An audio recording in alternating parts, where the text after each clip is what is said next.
Bismillahirrahmanirrahim. Assalamualaikum warahmatullahi wabarakatuh. Alhamdulillahirabbil alamin. Pada kesempatan kali ini bertemu lagi dengan saya Muhammad Izul Mutakin. Di sini saya akan melanjutkan presentasi dari mata kuliah Administrasi dan Supervisi Pendidikan yang diampu oleh dosen kami yang terhormat Bapak Fikri Farihin. Dan pada kesempatan kali ini kami akan mempresentasikan bab yang selanjutnya, yaitu mengenai perencanaan pendidikan. Perencanaan pendidikan, perlu kita ketahui bahwasanya perencanaan adalah suatu kegiatan untuk menetapkan aktivitas yang berhubungan dengan jawaban pertanyaan dari 5W plus 1H. Apa itu 5W plus 1H? Yang pertama yaitu what, artinya apa yang akan dilakukan. Kemudian why, mengapa hal tersebut dilakukan. Kemudian who, siapa yang melakukannya, siapa pelakunya. Selanjutnya where, atau di mana tempat melakukannya. Kemudian when, kapan waktu untuk melakukannya. Dan yang terakhir yaitu how, bagaimana melakukannya. Pertanyaan-pertanyaan tersebut berkaitan dengan tujuan-tujuan yang akan dirumuskan, teknik dan metode yang dipergunakan, dan sumber yang diperdayakan untuk mencapai tujuan tersebut. Kemudian tujuan dari perencanaan ini mengutip dari Depdiknas tahun 2006, menjelaskan bahwa perencanaan pendidikan terutama di lingkup sekolah ini bertujuan yang pertama, yaitu menjamin agar perubahan atau tujuan pendidikan yang telah ditetapkan dapat dicapai dengan tingkat kepastian yang tinggi dan juga risiko yang kecil. Kemudian yang kedua yaitu mendukung koordinasi antar pelaku sekolah. Yang ketiga, menjamin terciptanya integrasi, sinkronisasi dan sinergi baik antar pelaku sekolah, antar sekolah dan dinas pendidikan, dan antar waktu, menjamin keterkaitan dan konsisten antara perencanaan, penganggaran, pelaksanaan, dan pengawasan.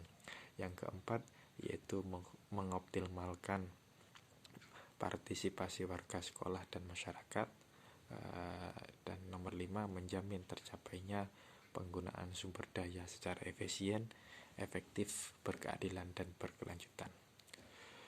Kemudian mengenai pendekatan perencanaan berdasarkan besaran organisasi, perencanaan pendidikan memiliki skop dari ukuran mikro, meso, dan juga makro. Untuk mikro ini di lingkup sekolah, meso ini kabupaten atau provinsi, dan makro ini nasional pada tiap jenis jenjang dan satuan pendidikan.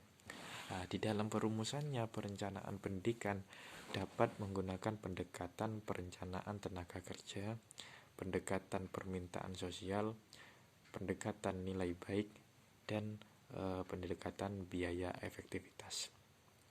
Yang pertama yaitu pendekatan perencanaan tenaga kerja. Contohnya seperti program life skill di sekolah. Yang kedua, pendekatan permintaan sosial. Contohnya yaitu seperti itu, pendidikan inklusi, wajib belajar 9 tahun dulu. Yang ketiga, pendekatan nilai balik. Contohnya PSG, pendidikan sistem ganda, program MBS, dan lainnya. Yang keempat, pendekatan sistem. Contohnya perencanaan sekolah efektif, program peningkatan mutu pada setiap jenis dan jenjang pendidikan. Selanjutnya mengenai prinsip-prinsip perencanaan, masih sama mengutip dari Depdiknas tahun 2006, merinci prinsip perencanaan pendidikan terdapat beberapa poin. Yang pertama yaitu memperbaiki hasil pendidikan, selanjutnya membawa perubahan yang lebih baik atau membawa peningkatan dan juga perkembangan.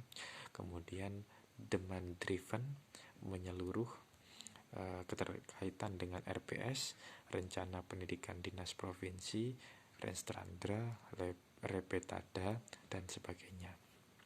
Kemudian partisipasi, keterwakilan realistis sesuai dengan hasil analisis SWOT, mendasarkan pada hasil review dan evaluasi, keterpaduan, transparansi, dan keterkaitan serta kesepadanan dengan rencana-rencana instansi terkait. Kemudian jenis dan lingkup perencanaan. Menurut Jam'an Satori, jenis perencanaan terdiri atas 7 hal. Yang pertama yaitu perencanaan dimulai pada tingkat organisasi yang paling atas ke bawah, top down planning. Yang kedua, perencanaan dimulai pada tingkat organisasi yang paling bawah ke atas, kebalikan dari yang nomor awal tadi. Kemudian nomor 3, diagonal horizontal planning. Kemudian rolling plan, gabungan top down dan bottom up planning, perencanaan strategis dan perencanaan operasional. Sedangkan tahapan perencanaan yang disusun tim peningkatan mutu SMP Depdiknas tahun 2006 adalah sebagai berikut. Yang pertama yaitu melakukan analisis lingkungan strategis. Kedua, melakukan analisis situasi untuk mengetahui status situasi pendidikan saat ini.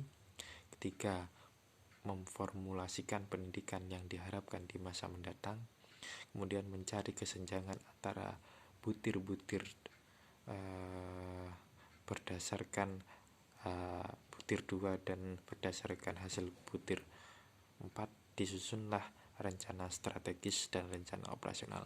Kemudian melaksanakan rencana pengembangan pendidikan kabupaten atau kota. Dan yang terakhir yaitu melakukan pemantauan terhadap pelaksanaan rencana dan melakukan evaluasi terhadap hasil rencana pendidikan. Mungkin itu saja yang dapat saya sampaikan. Kurang lebihnya saya mohon maaf. Assalamualaikum warahmatullahi wabarakatuh.